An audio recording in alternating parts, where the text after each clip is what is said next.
नाटकातले पात्र आहे बंडूची बहीण.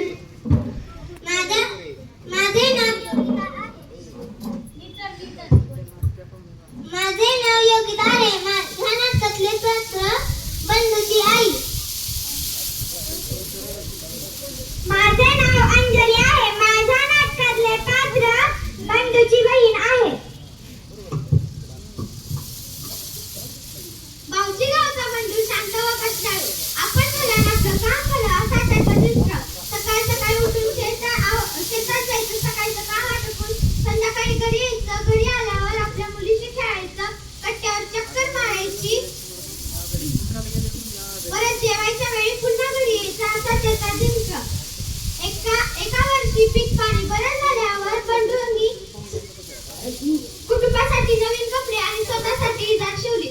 दोंडू मामांनी कपडे शिवले, पण त्यांचा अंदाज जरा चुकला. पुढे अरे इजार जरा लांब झाले, चांगली 4 बोट लांब. आता दोंडू मामाकडे जायचं म्हणजे ऐकी ग, या इजारीचे 4 बोट कापून याला टाक घालतीस का? कसं का रे? काय आहे? जेवण बनायचंय, नीताच्या शाळेत जायचंय, मला नाही जमणार. सुबे त्या इजारीला 4 बोट कापून टाक घालतीस का? नाही दादा, मला केवढा अभ्यास पडलाय. आता कॉलेजची वेळ होईल, तू आईला सांग.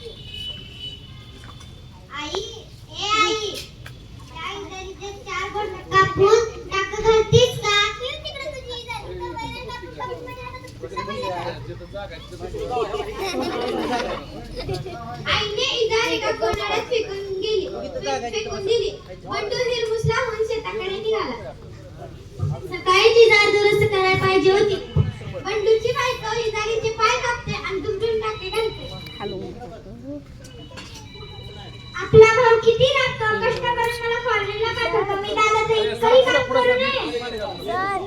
तुझी बहीण 4 बोटं कापते आणि उगा फेकते पोरावर. एवढा राबते पोरावर. बंडूची आई इजारीचे 4 पाय कापते आणि दुमडून टाके घालते. सर फोन आलाय. आपलं काम आपणच केलेलं बरं.